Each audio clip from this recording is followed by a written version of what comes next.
Hello guys! Welcome back to Buona's Kitchen.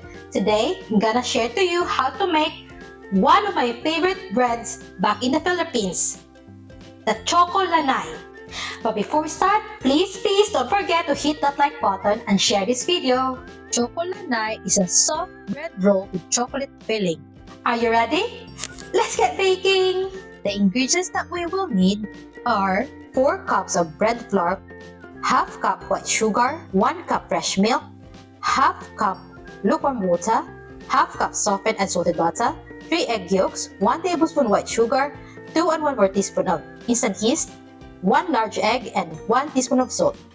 To start, add the sugar and yeast into the lukewarm water, mix them together, and let it sit for about 5 to 10 minutes or until it forms bubbles. Now, add the bread flour into the bowl of the stand mixer. Then, add the sugar, egg yolks, salt,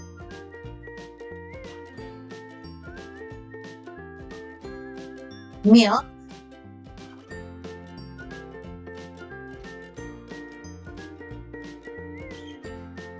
and the yeast mixture.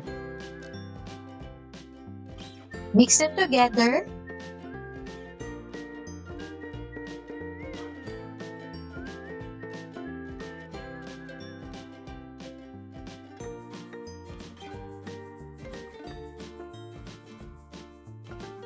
And once dough is formed, slowly add in the butter and knead it for about 10 minutes. If your dough is too sticky, add a bit of flour, about 1 tablespoon at a time. After 10 minutes, check your dough if it's stretched like this.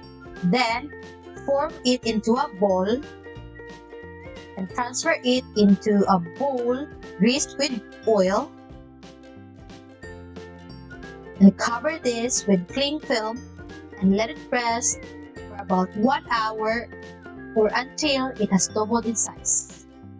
For the filling, we will need 1 can evaporated milk, 1 cup white sugar, 2 tablespoon butter, 6 tablespoon corn flour, and half cup cocoa powder.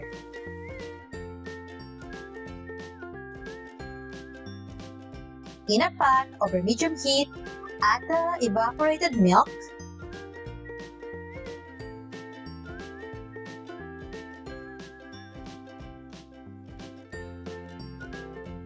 cocoa powder, and sugar. And don't forget to add the corn flour. Mix them together until there are no lumps and cook it until it becomes a little bit thick. Add the butter. Cook it further for a few minutes until it's thick like this. Then, remove it from the pan and transfer it into a bowl and let it completely cool. Once the dough has doubled in size,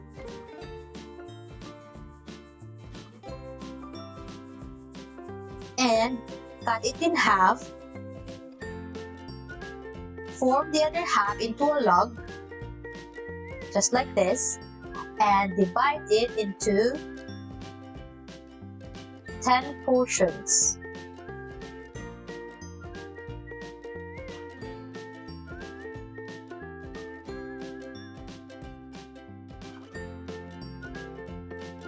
Then, form each portion into a ball. Repeat the procedure with the remaining dough. Now, flatten the dough using a rolling pin and scoop about a tablespoon of the chocolate filling and put it on top of the dough. Cover it and roll it and pinch the edges. Repeat the procedure with the remaining dough. Now, cover it with cling film and let it rest for about 30 minutes.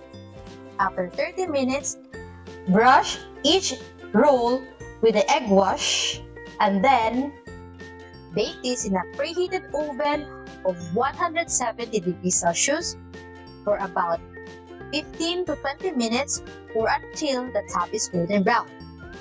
And here's our finished product! Choco Lanay is so chocolatey and delicious, and definitely worth a try.